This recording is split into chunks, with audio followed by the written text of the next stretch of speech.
Сегавате минатиот пат темата ни носеше наслов "Чекајќи го Господарот", базирано на една парабола во Марко 13 глава.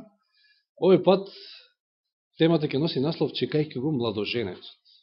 И сега погодувате веројатно за која парабола ќе зборуваме, повторно поврзана со последното време. Па да отвориме во Матеј 25 глава. Јас не се сеќавам дека сум ја проучавал со вас, веројатно сте слушнали други проповеди на оваа тема, но еве да се подсетиме и да видиме што можеме да извлечеме како поука за ова последно време. А верувам дека на сите ни е јасно, еве неколку пати беше повторено за време на проучавање на поуката, дека живееме во последно време. Сите знаци, се што се случува околу нас, укажува на тоа дека живееме во последно време. Во контекст на 24 глава на Матеј, а знаеме зашто зборува 24 глава Матеј, доаѓа и параболата до 25 глава Матеј. Значи, едноставно, Исус е на Маслинската гора и им кажува на учениците кога ќе дојде крајот, кога ќе дојде, ќе се врати тој, Исус, и во тој контекст, значи, ја кажува и оваа парабола. Значи, параболата се однесува за последното време, непосредно пред Христовото доаѓањето на Младоженецот. Еве да прочитаме најнапред. Тогаш небесното царство ќе биде како 10 девици, кои ги изедува своите светилници и му излегува во пресрет на Младоженецот. 5 од нив беа неразумни, а 5 мудри. Зашто неразумните зедува со себе светилки, но не зедува масло, а мудрите зедува масло во садовите со своите светилници. Бидејќи Младоженецот се забави, сите задремаа и заспаа. Сеќавате минатиот пат зборувавме за тоа забавување и која е опасноста во која што можеме да упаднеме ние како Божи народ заради тоа забавување. Еве, знаеме веста од кога тече, а се уште Господарот го нема на куќите. Еве во контекст на оваа парабола Младоженецот. Значи сите заспаа, а на полнок се чу викање. Еве го Младоженецот, излезете му во пресрет. Тогаш сите оние девици стана и ги приготвија своите светилки, а неразумните им рекоа на мудрите: дајте ни од вашето масло, зашто нашите светилници ни гаснат. Но мудрите им одговори и рекоа: за да не биде малку и за нас и за вас, отидете кај трговците и купете си. Кога отидоа да купат, Младоженецот дојде и спремните влегува на неговата свадба, тоест оние кои што има резерва на масло, и вратата се затвори. А потоа дојдоа и другите девици и рекоа: Господаре, Господаре, отвори ни. Но тој им одговори и рече: вистина ви велам, не ве познавам. И така, бдејте, зашто не го знаете ни денот ни часот. Минатиот пат спомнавме дека не конкретно за оваа парабола, меѓутоа она што го зборувавме минатиот пат е дека за денот и часот не се однесува само на второто Христово доаѓање, туку читавме од второто сведоштво, ако се сеќавате, се однесува и на часот кога Исус ќе ја напушти светињата на светињите, за кој што зборував. Значи, кога ќе заврши делото комплетно, кога ќе заврши времето на милост. Никој тоа од нас не го знае. Сега, значи, како што кажав, Христос се наоѓа на Маслинската гора и во далечината забележува свадбена свеченост, односно оние кои што го чекаат Младоженецот да дојде по невестата. Знаете, ако сте читале во Христови параболи, па некако и слично и кај нас се применува тој обичај, навечер Младоженецот оди по невестата, значи во домот на невестата. И во тој контекст, гледајќи ја таа слика, Исус ја кажа оваа парабола со 10 девици. И сега да видиме, само момент, да видиме во Христовите параболи за кого се однесува оваа парабола најнапред. Вели Христос на своите ученици им ја раскажал параболата за 10 девојки, опишувајќи го со нивното искуството на црквата која ќе действува непосредно пред неговото второ доаѓање. Кој е искуството на црквата? Сите спијат. Што е искуството на црквата непосредно пред неговото доаѓање? Сега, накратко, ова го знаеме, но да повториме. Што символизираат светилниците, кои што ги имаат сите овие 10 девици? Божјата реч, светилка на мојата патека, се сеќавате 119 псалм. Што е маслото? Светиот Дух, според Захарија 4 глава. Што се девиците? Зошто ги нарекува Светото писмо девици? 2 Коринќаните 11.2. Ова дори може да се поврзе и со 144.000, кај што Библијата ги нарекува девственици. Значи за мажите девственици, за жените девици. Значи 2 Коринќаните 11.2. Одговорот го има во Духот на пророштво, но еве да прочитаме еден стих, не е лошо. Второ послание до Коринќаните, 11 глава, 2 стих.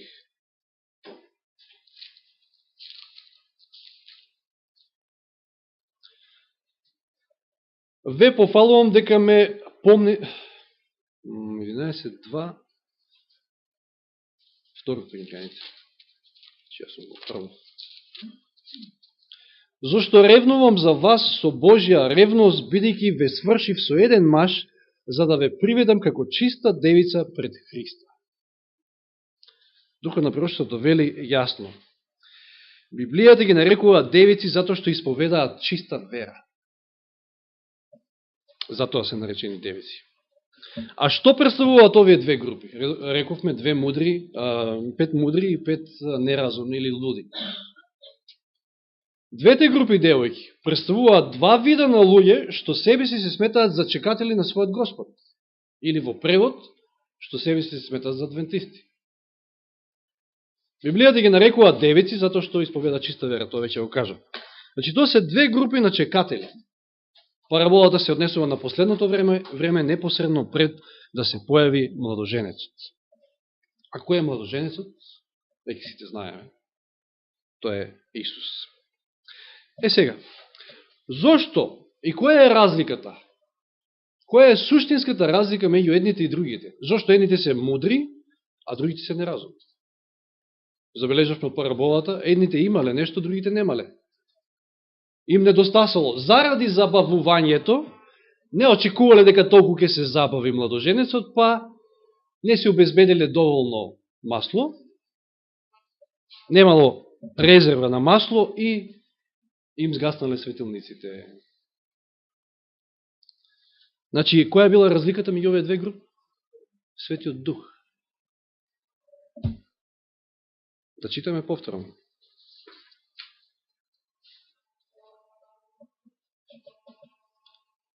Сите 10 девојки излегле да го пречекаат младоженецот. Сите имале светилки и садови за масло. Известно време не се видела никаква разлика меѓу нив. Така ќе биде во со црквата која ќе действува непосредно пред второто Христово доаѓање. Навидум сите изгледаат исти. Сите добро ќе го познаваат Светото писмо. И фала на Бога, ние како адвентисти, јас кој знае колку пати сум кажал за познавање на Светото писмо ни нема рамен. Значи, наистина. Сите ќе ја слушнат пораката за вкарашното второ Христово доаѓање и со доверба ќе ја очекуваат неговата појава. Но, она што се случило во оваа парабола ќе се случи и тогаш. Времето на чекање ќе се одолжи, и сведоци сме на тоа. Верата ќе биде ставена на проверка, како што била ставена верата на проверки на Ное заедно со неговото семејство, знаете, 7 дена немало ништо. Очекувале дожд, вратата е затворена, внатре се тие што биле внатре, 8 души, надвор се останатите, овие ги исмеваат, дожд нема. Значи, ќе биде ставена верата на проверка. И кога ќе се слушне викот, еве го младоженецот, пречекајте го, мнозина ќе бидат неподготвени. Не ќе имаат масло во садовите за своите светилки, ќе им не достига Дух Свети. Не можеме ништо без Светиот Дух. Нити ова што разборуваше сестра Перса, никаков успех црквата, мислам, еве, имаме утрински стихови, цело тромесечие читаме каков успех имале апостолите и зошто ги имале тој успех. Не е само познавање на Светото писмо и доктрината, ние ја знаеме.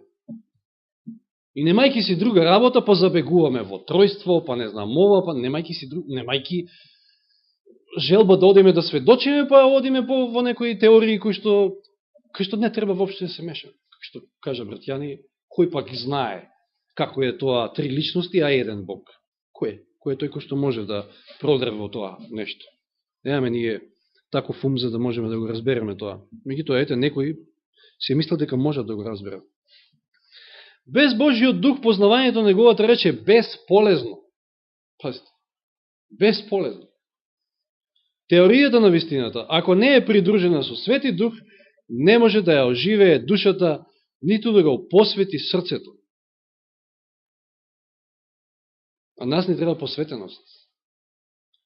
Некој може да ги знае заповедите и витувањата на Библијата, и може и цели глави, и псалми, и се, но ако Светиот Дух не ги всади истите во срцето, значи ветувањата, заповедите, принципите, ако не ги всади Светиот Дух во срцето, а тој е тој кој што ги всади, никој друг, и не можеме самите, неговиот карактер нема да се преобрази. А Господ чека токму на тоа, на преобразба на нашиот карактер. Без расветлување од Светиот Дух, луѓето не ќе бидат способни да разликуваат вистината од заблудата. Знаеме, во последно време дека ѓаволот се служи и ќе се служи уште посилно со сите своји моки и сили на располагање за да заблуди, ако го можно, и за избраните. И вели ќе станат жртва на лукаво замислени искушенија на сатаната.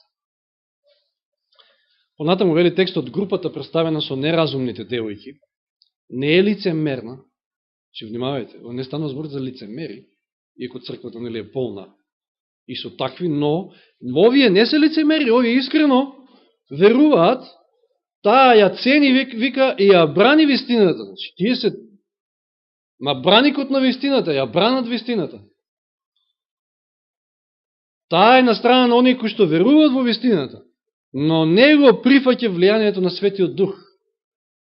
А тоа се е бесполезно. Можете да викате, можете да ја браните вистината, меѓутоа ако таа вистина не е дел од вас, вистината си останува вистина, меѓутоа вие каде ќе бидете? Тие луѓе не паднале врз карпата, врз Исуса Христа и не ја дозволиле на својата стара природа да се скрши. Дали ние го дозволуваме тоа? Дали еве, ние сме 20-30 години во црква? Дали има промена кај нас? Треба да се видиме, да се запрашаме, секој сам за себе. Или ако нема, тогаш, што е тоа што фали? Дали може би тука се препознаваме во овие редови? Таа група е представена и со каменлива почва. Сеќавате, каменливата почва, тврда, ќе пушти коренче, ама не може да оди подлабоко, ќе се исуши. Тие, вели, подготвено ја прифаќаат речта, но не ги усвојуваат нејзините начела. Нејзиното влијание врз нив не е трајно. Светиот Дух действува врз срцето и по желба и со дозвола од човекот, тој во него всадува нова природа. Тој Светиот Дух го прави, без Светиот Дух ништо, немакни сме. Но групата представена со неразумни девојки е задоволна со површна работа. Тие не го познаваат Бога, не го проучуваат неговиот карактер, не одржуваат постојана заедница со него и затоа не знаат како да му се доверат, како да живеат гледајќи во него. Нивната служба на Бога преминала во формализам. Она што е зло на 21. век во христијанството. Не е проблем ништо друго, освен формализмот, како најголем проблем. Не само во адвентизмот, насекаде. Се е само чист формализам. Ке читаме, ке се молиме, ке проучуваме, ке се собереме во сабота, меѓутоа, ако е тоа без силата на Светиот Дух, бесполезно, навистина. Таа вистина, која што ја веруваме и исповедаме, треба да стане дел од нас. Ево еден цитат од големата борба.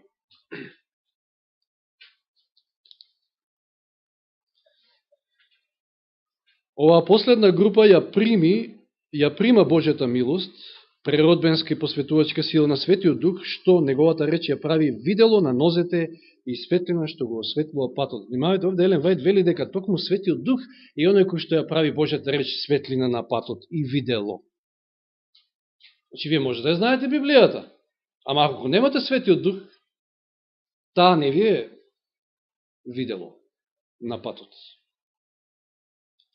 Тие со Божји страв го истражуваат Светото Писмо за да ја познаат, дознаат вистината и сериозно се стремеа, вели, кон чистота на срцето и животот. Пазите, ова се коментари кои што се однесуваат на милеритското движење. На некој начин делумно оваа парабола се однесува и на тоа време кога нели го очекувале Христа да дојде 43 или 44 или 844, па се разочарале и отпаднале еден куп тогаш од својата вера, а се оддржале оние кои што длабоко биле втемелени на Божјата речи и имале Дух Свети, значи одржавале на постојана заедница. Вели, овие мудри девојки имаат лично искуство, вера во Бога и во Неговата реч, така што разочарувањето и одолжувањето не можеа да ги надвладеат. Значи, ако имате тесна заедница со Господа, ако имате вера, цврста вера во Бога и во Неговата реч, тогаш никакво одолжување, никакво разочарување нема да ве раздрма. Вие сте цврсти како карп. А ние живееме во едно време во кое што навидуме, некои од нас знаат да кажат, сум слушал, па од кога сме во црква? Некој кажал тука, ја не очекував дека и деца ќе имам и не знам што, ама ете, животот тече понатоме и се уште чекаме. Меѓутоа, има ли причина за разочарување? Па ние сме еден ден од вчера поблизу до Христовото дање, не сме подалеку. И треба громогласно, како што каже и брат Зоран, таа вест за правосвещеникот, за Јом Кипур да ја проповедаме, таа троангелска вест треба да ечи од нашите гласови. Вели, другите зедоа со себе светилки, но не понесоа масло. Затоа се неразумни. Што ќе ти ја светилката ако немаш масло? Може да имаш ќумбе некоја, не знам, трајно жарече дома, печка некоја, ама немаш дрва. И што ќе те стопли? Не може да те стопли сигурно.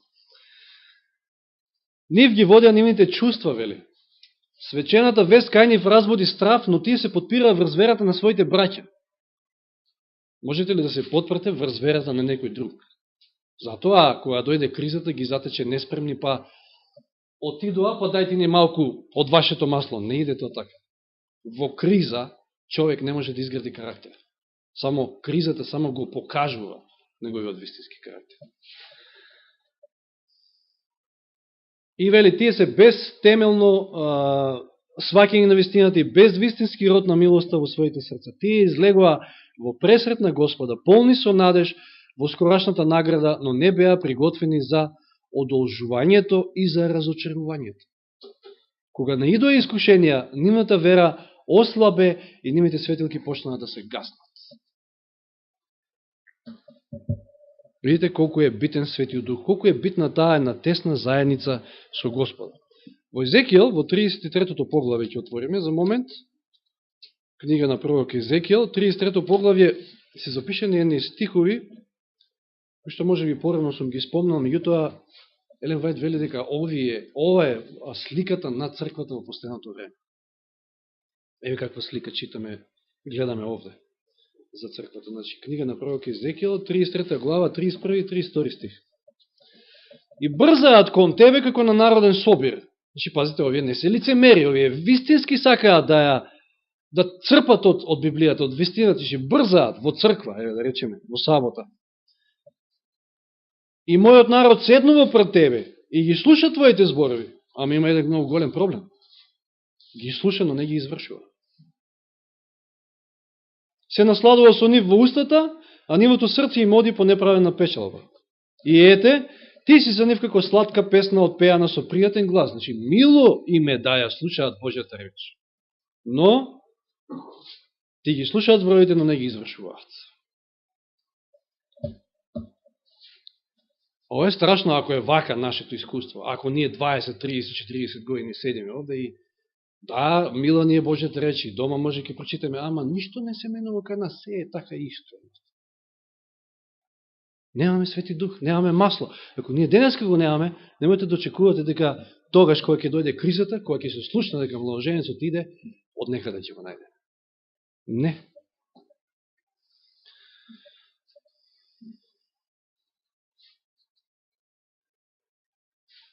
И зашто мудрите не можеле да им дадат на, како што читаме параболата, масло на овие неразумните.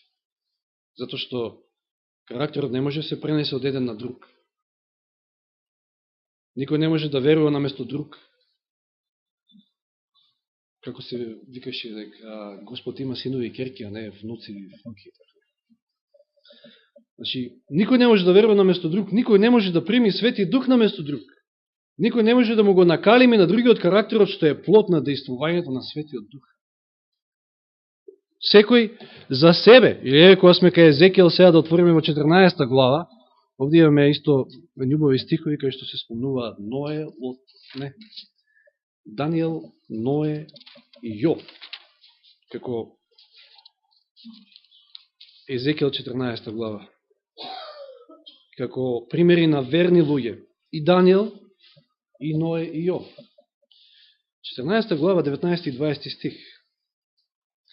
Или ако јас испратам помор против таа земја, та излеам врз неа гнев и колеш, за да ги сотрам во неа сите луѓе и добитокот, а во неа останат само оние тројца луѓе, верни се мисли, Ное, Данијел и Јов, животот ми мој зборува Господ, Бог, тие неки ги спасат ни синовите, ни керките, туку само себе си со својата праведност. Че не може некој да се спаси заради верноста на некој друг. Секој сам лично го гради своето спасение. Сите сме свесни дека живееме во последното време и треба длабоко да се замислиме во каква состојба, во каква духовна состојба сме. Дали ни фали Дух Свети? Знаење имаме, кажавме, констатиравме, но каде е Светиот Дух? Пазите, тоа време кое го опишува параболата, посебно акцент сега ставам на моментот кога се слуша дека младоженецот иде, а штом иде, тоа значи дека вратата е веќе затворена, пак подсеќа на Ноево време. Влегле тие што влегле, вратата се затворила и имало 7 дена чекање, испробување на верата, тоа било крај за, значи, уште во времето кога се затворила вратата, тоа било крај за останатите. Нема веќе Свети Дух. Светиот Дух е повлечен од земјата. Нема веќе милост. Во таков момент, во такви околности, не можете вие да мрднете. Ви сте веќе запечатени. Тој што прави зло, понатака продолжува да прави зло, тој што се посветува и понатаму се посветува. Че во моменти на криза, во такви моменти, нема промена на карактер. Така да ова време, кое што го живееме, време на милост, е времето кога треба да работиме на тоа. Зато што тоа ќе биде касно. И видите сега, кога зборува за тоа време на криза, Елен Вајд со каков речник зборува. Ови се интересни зборови, може би никогаш порано не сум ги поврзувал на ваков начин, меѓутоа слушнете што вели. Исто од Христови параболи.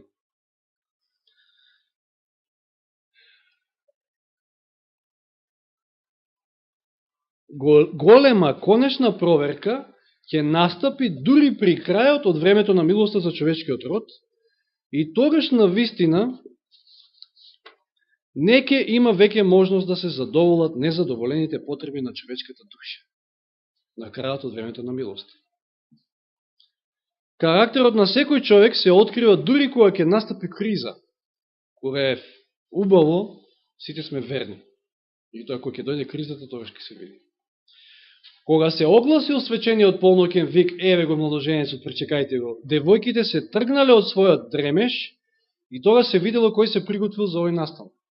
5 биле приготвени, другите не, зашто немале масло. Обете групи биле изненадени, но едната се приготвила, а другата останала неприготвена. Така, се внимавајте што вели овде. Кога ќе настапи криза, некоја ненадејна и неочекувана несреќа, настан, кој душата ќе ја соочи со непосредна смрт, ќе покаже дали таа негова вистинска вера во Божите ветувања. Ќе покаже дали душата на вистина се потвора врз Божјата милост. И ова можеме да го сватиме конкретно за некоја таква ситуација во нашиот личен живот. Меѓутоа, ако погледнеме историски, односно во иднината, кој е тој момент каде што душата, односно сите ние ќе би се соочили со непосредна смрт? Зарем ова не ви наликува на стиховите во Откровение 13 глава, поточно 15 стих, или донесувањето на неделниот закон? Знаете, за нас адвентистите тоа е времето кога завршува милост. Ќе потрае уште малку после тоа за останатите, меѓутоа за нас, ние тогаш ја донесуваме конечната одлука. На која страна ќе бидеме? Неделниот закон, кога ќе се донесе, и кога ќе бидеме соочени со смрт, со смртна казна, доколку не се откажеме од нашето верување, тогаш е времето на криза и тогаш е времето кога ние треба да бидеме подготвени и нашите светилки полни, ама и уште и резерва на масло со нас. Значи не само површни слушатели и познавачи на Светото Писмо, туку на вистина, имајќи една тесна заедница со Господа. Само така ќе можеме.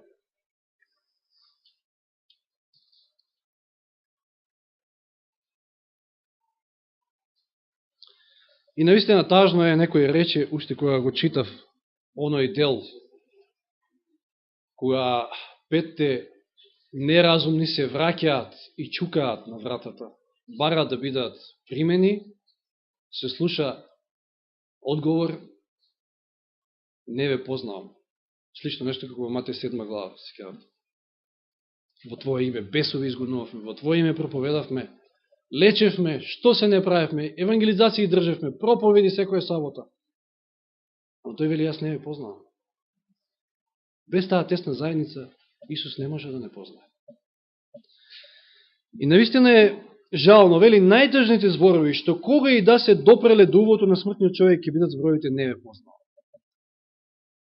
И сега се постава прашањето: зошто младоженецот не ги пушта? Зошто не се пуштени на таа свадбена свеченост?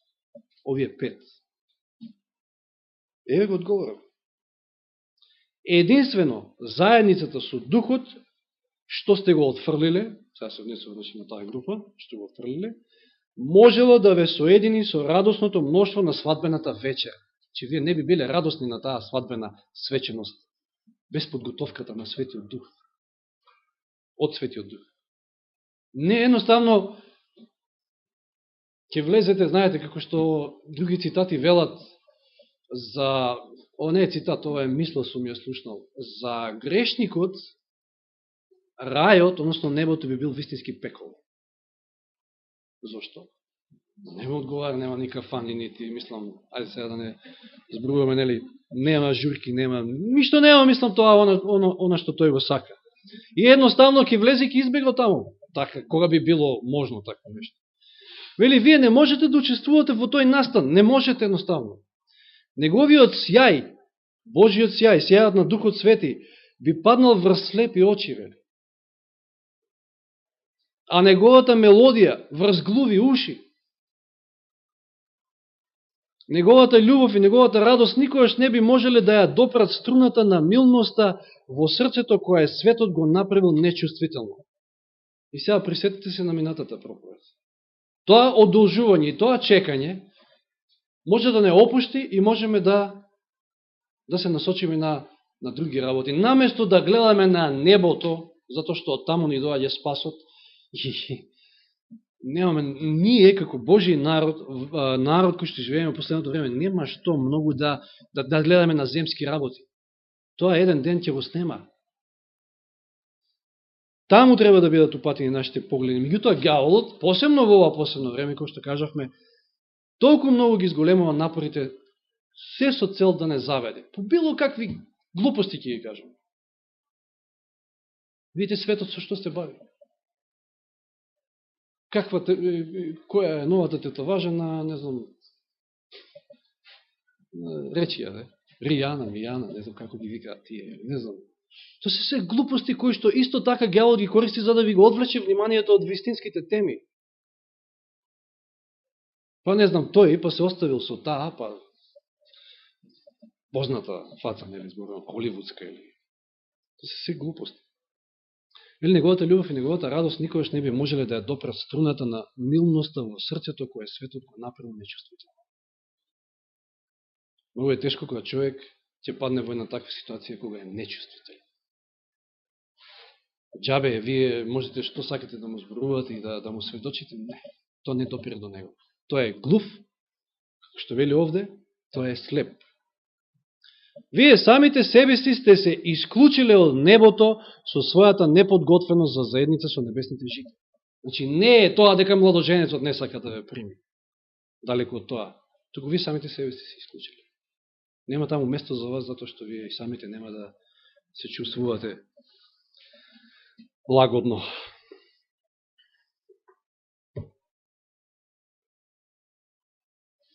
Уште само неколку цитати од големата борба, најнапред ќе читам. Времето кое што го означува чекањето на младоженецот, нема тоа да биде баш буквално онака, знаете, радосно време, мислам, радосно ќе биде за мудрите, секако, тие го очекуваат својот избавител. Но какво воопшто ќе биде времето, обкружувањето наше? Па ние знаеме дека доаѓа криза, доаѓа време на неволи, какво што никогаш не било. Како ние би се одржале без Дух Свети? Со само теоретско познавање. Никако не би се одржале. Да. Значи, заедница со Господа, искуство, нормално. Еве што вели, 612 страна од големата борба. Уште овие цитати ќе завршиме. Времето на неволјата и стравот што е пред нас ке бара вера што може да поднесе маки, откажувања и глад. Вера што нема да се поколеба, иако ќе биде тешко искушен. Секој нас тешко ќе биде искушен. Времето на милоста им се дава на сите, значи ова време што го имаме, време на милост, им се дава на сите, за да се приготват за тоа време. Тогаш нема подготовка, кажа. Времето на криза, едноставно ќе гледате само каде глава да скриете, нема тогаш време за никаква подготовка. И уште еден цитат, само оние кои што ревносно го истражуваат Светото Писмо и кои имаат љубов кон вистината, ќе бидат заштитени од големата измама што ќе го зароби сиот свет. Овде, мислејќи на она имитација што ѓаволот ќе ја направи, доаѓајќи во ликот Христов, но може да се примени во било што, со помош на сведоштата на Светото Писмо, тие ќе го откријат престорениот измамник. Сите ќе бидат изложени на времени испитување. Вистинските христијани ќе се откријат со просејување, односно решетање, што ќе го предизвика ова искушение. Дали Божиот народ денеска е толку цврсто втемелен на неговата реч, за да не се подпира врз своите сетила? Дали во овој решавачки час ќе се подпира врз Библијата, само врз Библијата? Сатаната ќе се обидува да ги спречи да се приготват за да се одржат во оној ден. Тој тоа секој ден го прави. Колку време ние имаме? Имаме ли време да проучаваме Библија, да ја кажем? Значи, ако вие денеска не сте нашле време, бар 5 минути, што е многу малку, значи, да седнете со Библијата, тоа значи дека ѓаволот успел во своите намери. А сте изгледале една најмалку, а може би и повеќе серии на телевизија. За тоа сте имале време, пример.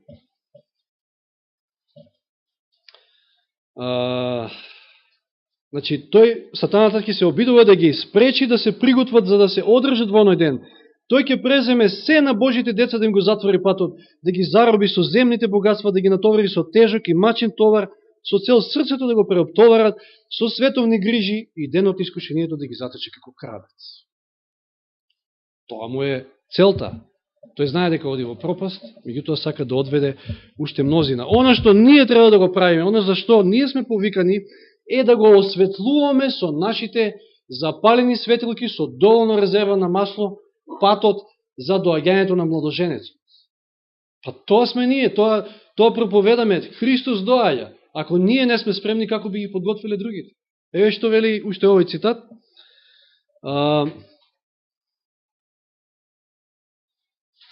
Во оваа парабола мудрите девојки имале доволно масло во садовите заедно со своите светилки. Во текот на ноќта, доека чекале, нивната светлина блескотела со непоматен сјај и ја засилувала заедничката светлина во миговите кога пристигнал младоженецот.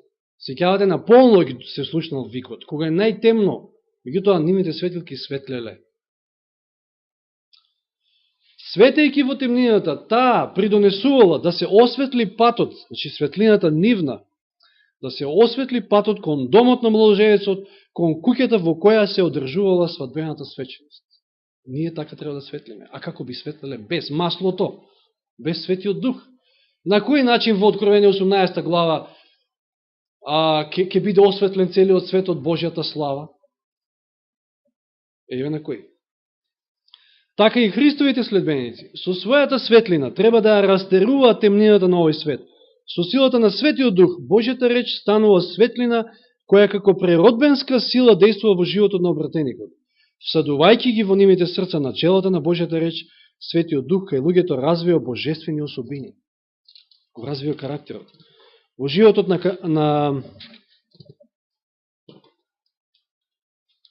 карактерот полн со љубов, да, во животот на неговите следбеници треба да болскоти светлината на неговата слава, на неговиот карактер. На тој начин тие треба да го прослават Бога, да го осветлуваат патот што води кон домот на младоженецот, кон Божиот град, кон свадбената вечера на јагнето. Затоа ние сме повикани, значи времето во кое што живееме е време на подготовка и не само за нас, туку сме повикани да проповедаме таа ангелска вест, со силата на Духот Свети да им го осветлиме патот и на останатите. Ако тие не гледаат никакво светло, верувате, не би дошле. Значи, нека Господ ни помогне, нека Господ не води во овие последни мигови од историјата на оваа земја. Ако некој може би не верува дека е така, нека само отвори интернет или нека слуша вести, ќе дознае дека наистина е така. Живееме во последно време, кога едноставно ние сме станале веќе експериментални глувци во раците на новиот светски поредок. Си играат со нас и експериментираат и со храна и со се. Тоа е последно време. Господ повеќе нема да трпи. Но тоа е време кој што Господ ни го дал како милост, време на милост за да ние се подготвиме. Нека навистина бидеме подготвени, имаме доволно масло и сведочиме за скорешното Христово доаѓање. Нека му е слава. Амин.